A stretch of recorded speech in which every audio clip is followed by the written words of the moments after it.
他紧张地敲了小程的房门，开门后就迫不及待地抓住他的手，紧张查看。小程此刻有点懵逼，心想这老顾又发什么神经？你的手，没事啊？这么巧啊？南天哥怎么来了？咱们一块儿进去吃呗。原来是宋宋在背后搞的鬼。对于好友小程的终身幸福，他还是倾向于老顾的，故意撒谎说小程手被烫伤，就是要让老顾过来搅局。本来挺黑皮的聚会，但老顾一来，空气中就充满了尴尬。倪总就像男主人般，他不仅要小程坐一起，就连说话办事都是男主的话。小程就像发情期的母狮，而倪总和老顾则是两头威武的雄狮。虽然小程明显更倾心于老顾，但谁让他自己不争气，想说的话全都烂在了肚子里。小夏，祝你在新家诸事顺意，平安喜乐。来，谢谢。老顾，我真是替你感到着急。看看温柔体贴的倪总，不停地给小程夹菜，更是准备了走心的搬家礼物。而且这礼物非常珍贵，这是小程曾经在货运部时开的飞机，上面的编号是他的生日，就连飞机退役时小程留下的口红印子，也被倪总1比1复刻到了模型上。这跟外面能买到的飞机模型不一样，每个部件都是用退役的波音飞机的蒙皮做的，我重新锻造、组装、上色。就这一点来看，老顾就被彻底比了下去。老顾在一旁深受打击，可却还要强颜欢笑。散场后回去的路上，倪总终究忍不住问：“你今天为什么会过来？”宋总他在南山的时候，我问过你2次，你怎么回答的？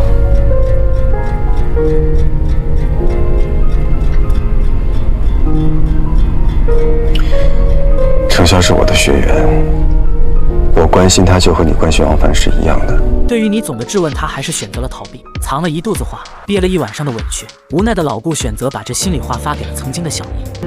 我突然开始怀疑，一直以来，我是不是都在自欺欺人？但他是你哥哥喜欢的人，我怎么可以？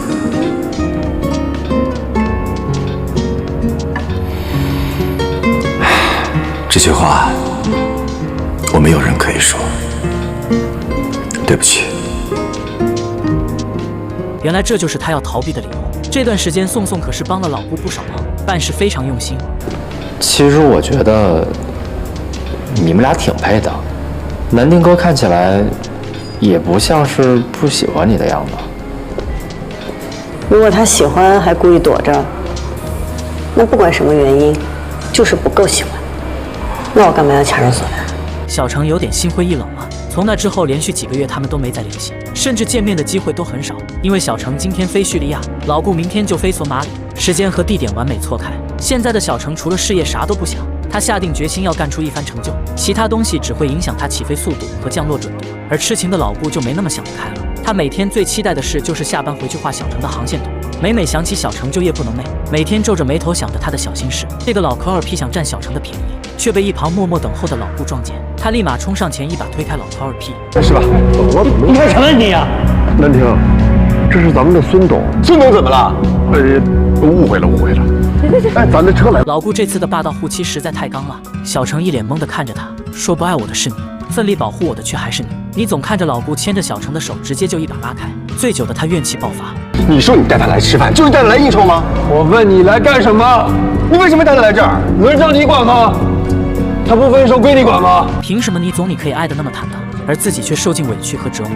他去哪儿干什么，关你什么事了？那你又是他什么人？你凭什么带他来这儿？不是他，是江部长让我来的。这跟你有什么关系啊？你凭什么过来质问我们？你凭什么生气？你有什么资格生气？老顾一听是江总约出来的，这才把对着倪总撒的气给放下来。你在这等着，我去看看他。随后，倪总和老顾在洗手间彻底摊牌。老顾对小程的爱意，其实他早就知道了，但却一直心存侥幸，因为他知道老顾看在小姨的份上会让着他。倪总很渴望得到小程的爱，但这一刻小程不属于他。老顾虽然不肯承认，但倪总清楚小程心里装的全是他，但老顾却不懂得珍惜。你喜欢他是因为我是吧？啊，你要把他让给我是吧？你把我当什么了？你把程潇当什么了？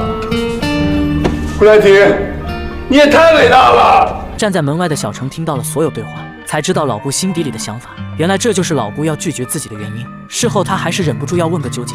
我今天才知道，你原来做了这么伟大的一件事儿，把我让给了战哥。我不是那个意思。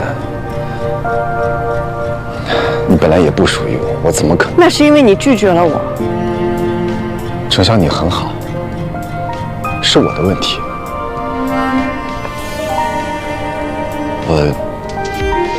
他的回答实在让人太无语了。遇到事就是我的问题，不清不楚、不明不白的，问半天也解释不出个所以然。这下小程真的被伤到心了，他走得很干脆，没有给老顾半点余地。就老顾这样的处理方式，是我也不想原谅他。小程走后，他把倪总带回了自己家，情敌归情敌，兄弟归兄弟，老顾这点还是分得很清楚。安置好倪总后，他又来到房里跟小易吐露心声。这一晚很多人伤心啊。宋宋也向宇恒表白，却遭对方送好人卡，还没开始的感情就这样结束了。随后宇恒转头也找到老顾表白。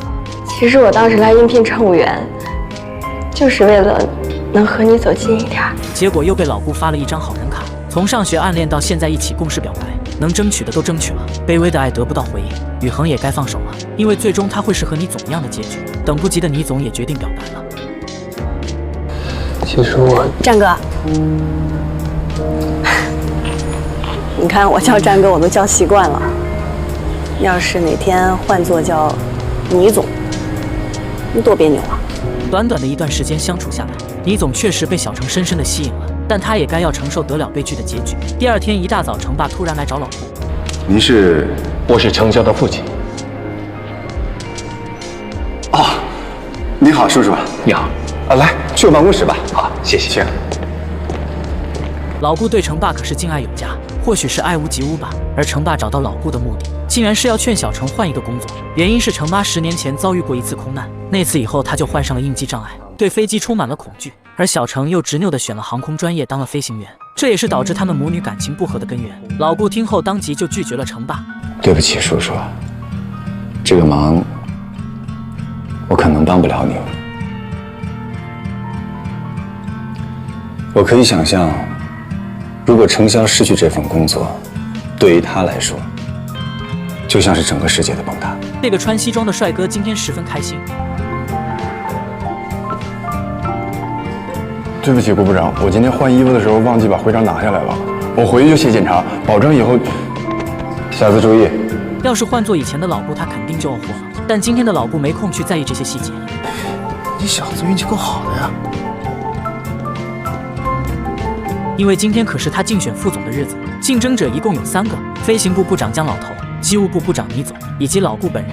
而给老顾投票的大多数都是空姐，甚至还有食堂的做饭阿姨。虽然从表面上来看老顾优势很大，但实则输在了人脉和资源上。因为他的办事风格不合群众的口味，所以导致了不少高层领导对他嗤之以鼻，这也就间接的影响了最终的拍板权。尽管徐总并没有明确表明谁胜出，可他却把下周新加坡首飞签约仪式交给了姜老头负责。看来姜老头当上副总已经是板上钉钉之事。姜部长，到时候你将和冯董一起代表陆航在签约书上签字。没问题，徐总。老顾对此则是保持佛系态度，我有光环我怕谁？到最后一击肯定是我的。反观倪总就不一样了，他表示要和老顾合作对报姜老头。如果姜涛胜出，你的安全体系他会采纳吗？那是对他既有体系的重建，对他地位的挑战。老顾依然表示我有光环加持，而另一边的姜老头此时非常得意，他感觉自己也成了男一号，有了一种副总之位非他莫属的错觉。别出去跟人议论啊，就低调。是。小程这次又被迫和姜老头搭档，从他面部表情来看就知道对姜老头有多么不爽，但你就是奈他不何。眼看着飞机就要起飞了，他却带着机组人员去拍董事的马屁。冯导，我带着机组成员出来给你打个招呼。今天亲自飞啊？陆新航线是咱们未来国际线最重要的营收增长点，公司上下都挺重视的，首航一定要确保顺利。冯导，有什么需求就跟乘务员说，这次的乘务组配的都是最优秀的。去忙吧。人情世故这块他真的是个老油条，老顾和倪总还真是输得有道理。从起飞那刻开始，姜老头就没停过嘴，不停地和小程聊家常。就在姜老头闲聊打屁之时，机舱内却发生了紧急状况，一个眼镜男晕倒在了厕所里，这可把众人给吓得够呛。头等舱里没有医生，经济舱也没有。今天是陆航到新加坡的首飞，搞这么一出可不太吉利。经过一番折腾后，眼镜男稍微有所好转，但脸色依旧很难看，最好就是尽快被降就医。随后，乘务长向姜老头报告了事情的前因后果：突发胸闷、恶心、呕吐，无既往病史。他和他的家属是什么意见呢？他们不了解什么是备降，就说听从机组安排。姜老头一听，顿时就犯了难。备降至少要耽搁3到5个小时才能起飞，而今天又是他们公司签约的重要日子，要是备降，肯定会耽误行程。小程啊，你去客舱确认一下这名旅客的状况。好。就在小程出去查看乘客情况之际，姜老头就做出了一个惊人的举动。Saigon Container。Blue Air 805，飞机正在高空中行驶，却发现一名乘客突发心肌梗塞。此刻生死权掌控在机长的手上，但凡是有点良心的机长都会选择马上备降。但姜老头这家伙却害怕耽误他们的签约仪式，完全不把生命放在第一位，而选择了继续飞行。Saigon Container，Blue Air 805，Cancel request，Continue to Singapore。他放弃备降这个事，只有他的小舅子知道。毫不知情的小程完全被蒙在鼓里，压根就不知道错过了备降的最好时机。看样子，姜部长没有选择备降。老顾一看姜老头这般不知天高地厚，顿时就怒火冲天，准备和他说道：“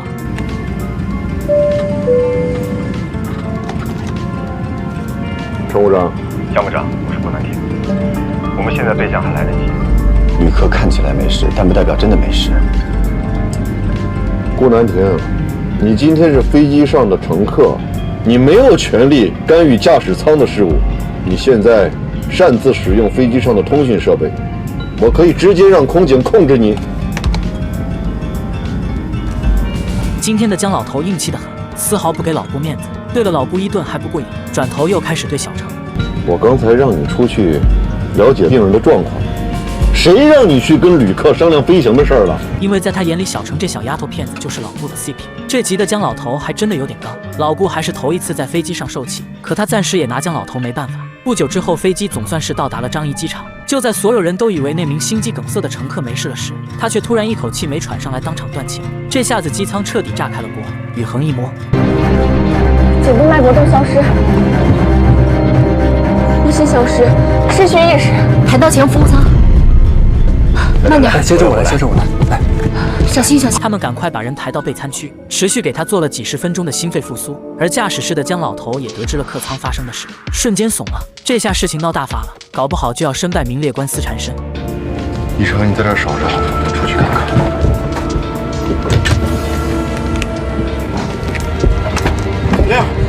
小亮，心梗乘客经过一番紧急抢救后，最终还是死去。姜老头见大事不妙，赶忙让乘务长去做最详细的事故调查。眼下撇清责任，甩锅给乘客才是最重要的。毕竟拒绝备降这事只有小舅子和他知道。姜老头就这样瞒着所有人举行了签约仪式。不过就在当晚，眼镜男的父亲就找上门来闹。虽然这事跟小程没有直接的关系，但他还是心存愧疚。同时，姜老头也像蚂蚁上锅一样，心里多少有点过意不去。不过更多的是担心影响自己的仕途。后来借着多年的经验和关系网，轻松的就把这件事情给压了下去，甚至连徐总都没有责怪他。这份报告上已经写得很清楚了，这是一起意外事件，你和整个机组都没有责任，你不要有太大的心理压力。但是回头在会上呢，一定要好好的总结经验教训。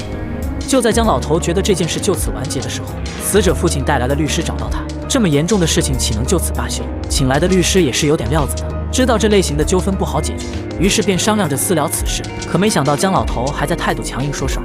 民用航空法第124条，旅客个人伤亡全因旅客本人的健康状况造成，承运人不承担任何责任。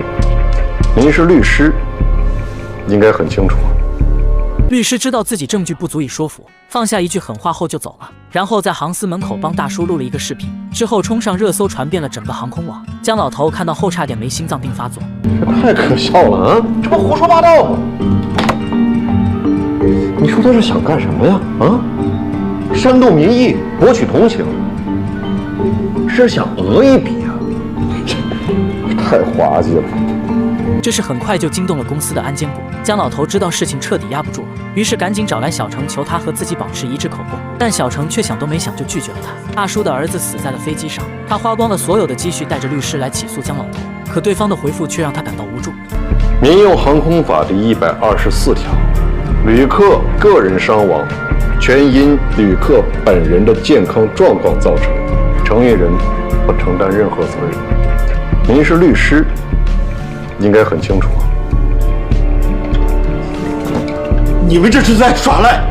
我儿子就是死在你们飞机上的。老先生，你先冷静一下，江老头的态度让大叔感到很失望，他只想要江老头一句道歉而已。可江老头不仅不道歉，还有意篡改了当天的通话录音，把他拒绝被降的那段话给抹得一干二净。而一群不明真相的高层领导只看到了表面，就一致的认定江老头的操作没有任何问题，所以乘客的猝死并不是他导致的。但是小程却认为他在刻意隐瞒，因为他清晰地记得当时林依晨已经联系了备降，可就在他出去短短几分钟的时间里，江老头就说不能备降，选择直飞新加坡。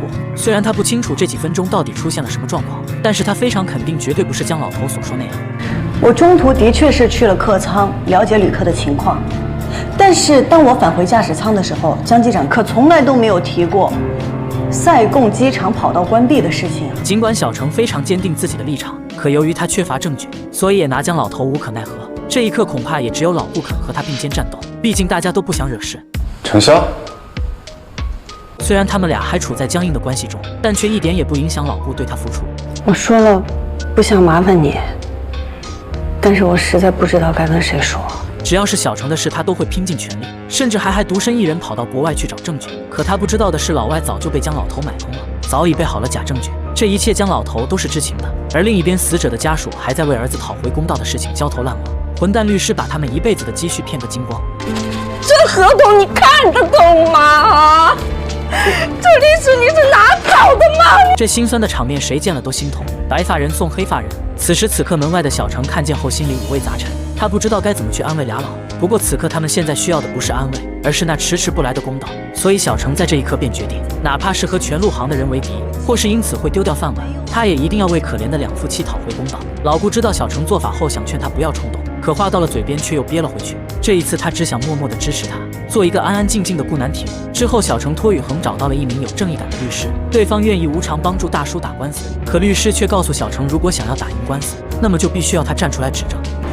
我就这么说吧，如果您不去，和解的可能性为零。律师的话让他愣住了，工作和公道2选1，他又该如何选择呢？他拿着公司的丰厚工资，却要帮乘客打官司来告自己公司，而和他对簿公堂的律师竟然还是自己的亲妈。小程此刻感到十分无助，母亲以前如何闹腾折腾他都能忍受，可是现在他没了最基本的职业道德。程妈的做法让小程感到很痛心，而这一切都是江老头背后使坏。程妈之所以答应帮他打官司，其目的就是为了让小程放弃飞行员工作。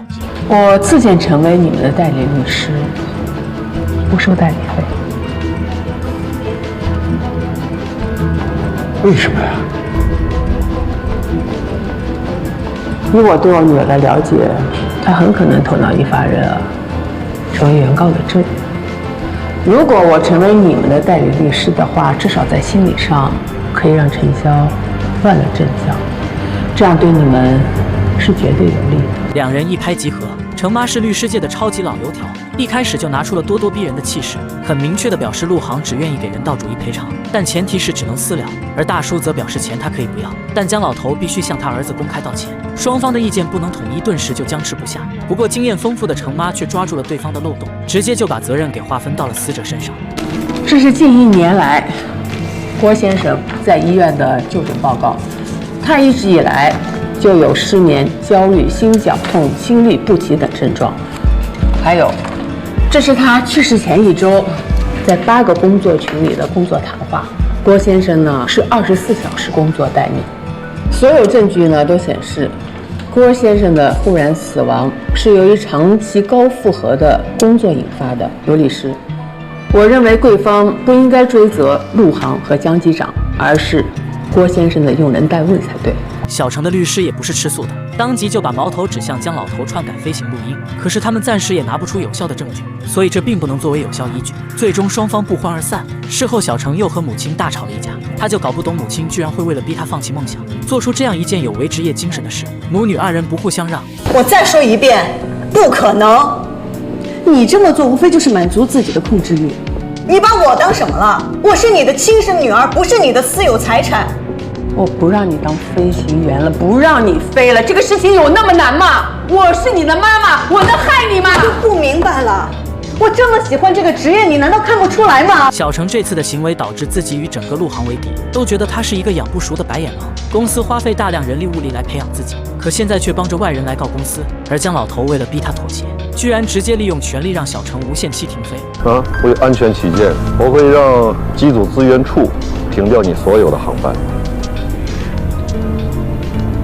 当老顾看到他发出的通告时，瞬间怒气值爆表。他气冲冲的就找到姜老头对峙，话里话外都透露着要将老头撤销这个决定。不过终究他只是飞行部的副部长，根本没办法改变现有的状况。小程自打被停飞后，整日就一直消沉借酒消愁，因为他感到十分无助。妈妈的不理解，领导的穿小鞋，他想要一个公道，却被现实打进冷宫。只是他没有感觉到有一个人一直在默默支持他，一个愿意陪着他与所有人为敌的人。以前都是他站在老顾的身后，那么这一次就换老顾来吧，或许宿醉才能暂时把心中的烦恼忘掉。小程也不过如此，现在最怕的就是在落魄时被心爱人看见。小程现在最不想见到的就是老顾，因为他不想被老顾看到自己可怜模样。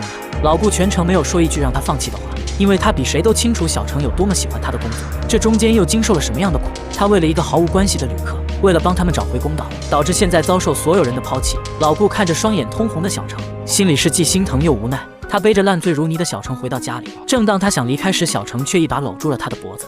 顾南铁，你来干什么？又来关心我，再继续拒绝我？这句话让老顾彻底破防了。这刻小程似乎是想到了什么，他踉踉跄跄地走回房间。老顾失落的正想离开时，却听到房里传来跌倒的声音。他立马冲进房间扶起他。如果当初他也像现在一样果断，或许小程是幸福地躺在他怀里了。他轻轻地抱起小程后，又慢慢地放下。他动作轻盈地让小程睡了过去。老顾抬头看见床头柜倒扣着的相框，出于好奇还是看了一眼。这不是小程和自己飞行的第一张合影吗？原来刚刚他急匆匆的进房就是为了藏好照片。老顾在这一刻终于压抑不住自己对小程的爱意了。原来他对他的爱是如此坚定，这让本就还有点犹豫的心立马又有了答案。他决定遵从自己内心的想法，为自己做过的错误行为补救。无论结果怎么样，他也会义无反顾地和小程做同行且同路的人。小易，我终于可以面对自己的内心了。我决定追回程晓。这件事，我希望你第一个知道，所以这应该会是最后一条信息了。谢谢你，小易。再见。这是他最后一次向小姨说心里话了，他也将告别过去。前往法兰克福的旅客请注意，您乘坐的 XB8294航班现在开始登机，请携带好您的随身物品出示登机牌，由33号登机口登机。祝您旅途愉快，谢谢。他为小程到国外搜集证据，想要帮助打赢小程这场官司，只能尽全力来说服当时听到的2位机长。他先来东京找到老姜事先串通好的机长，但不知情的老顾被无情的拒绝了。于是老顾只能去找另一位女机长，但那位机长踪迹比较隐秘，最后连恩师谢部长的退飞仪式都不能参加。不过他还是求恩师务必带上小程去参加退飞仪式，他想通过师傅的退飞仪式来鼓励他。谢部长84年开始飞行，欢迎您搭乘陆航航班，很高兴带您一起度过2个小时的空中旅程。这2个小时，或许是您人生中平常不过的一段闲暇，却是我飞行生涯的最后时光。飞完这一班，我将告别驾驶舱，告别蓝天。我会记得今天的阳光、蓝天和云层。我会记得今天的每一位旅客，是你们陪伴我走到了飞行生涯的终点。希望您在未来的所有旅途中一路平安，一生幸福。时至今日37年，2700万是他飞行的距离，也是他人生留下的轨迹。今天是谢部长飞行时光的最后一程，但却是很多新飞行员的开始。他们新老接替向风而行。